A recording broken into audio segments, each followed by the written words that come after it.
Hello guys, আজকে বানাবো noodles. আমি এখানে নিয়েছি ডুডলস কোম্পানির নুডলসটা।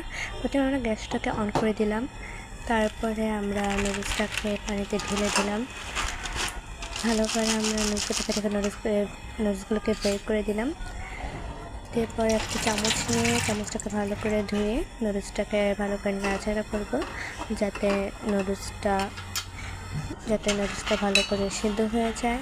আবার আমরা কিছুক্ষণ পরে নুডলসটাকে আবার নাড়াচাড়া করে এবং ভেঙে দেবো, যেন ভালো করে নুডলসটা সিদ্ধ হতে পারে, তাড়াতাড়ি সিদ্ধ হতে পারে।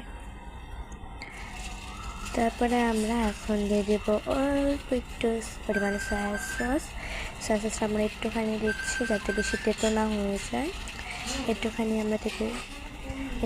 সয়া সস দিয়ে দিলাম। তারপর ভালো করে নাড়াচাড়া করে নিলাম। ভালো করে নাড়াচাড়া করার পরে আমরা এবার দিব হলুদটা আমরা অল্প একটু পরিমাণে দিব। আমার একটু লাগতো, তাই আমি আবার একটু নিলাম। আর আমি কিছু বানাবো, এটাতে পোপাট হবে না, হয়ে গেল পোপাট। হলুদটাকে আমি নিচে ফেলে দিলাম।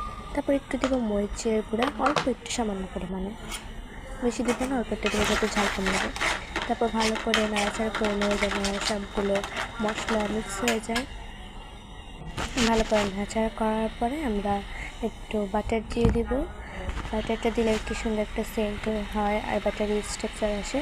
তারপর অল্প একটু পরিমাণে তেল দিয়ে দিব, কারণ বাটারের সাথে একটু তেল দিলে আমার যেন কম্বিনেশনটা একটু বেশি ভালো লাগে।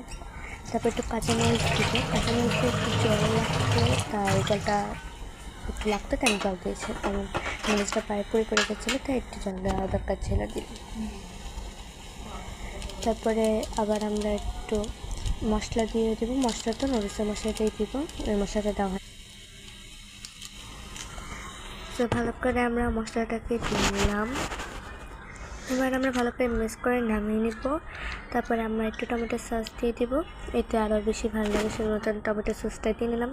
আর দিস ইজ মাই নুডলস রেসিপি। কেমন লাগলো অবশ্যই চ্যানেল সাবস্ক্রাইব করবেন, লাইক করবেন, কমেন্ট করবেন। Tata, bye by.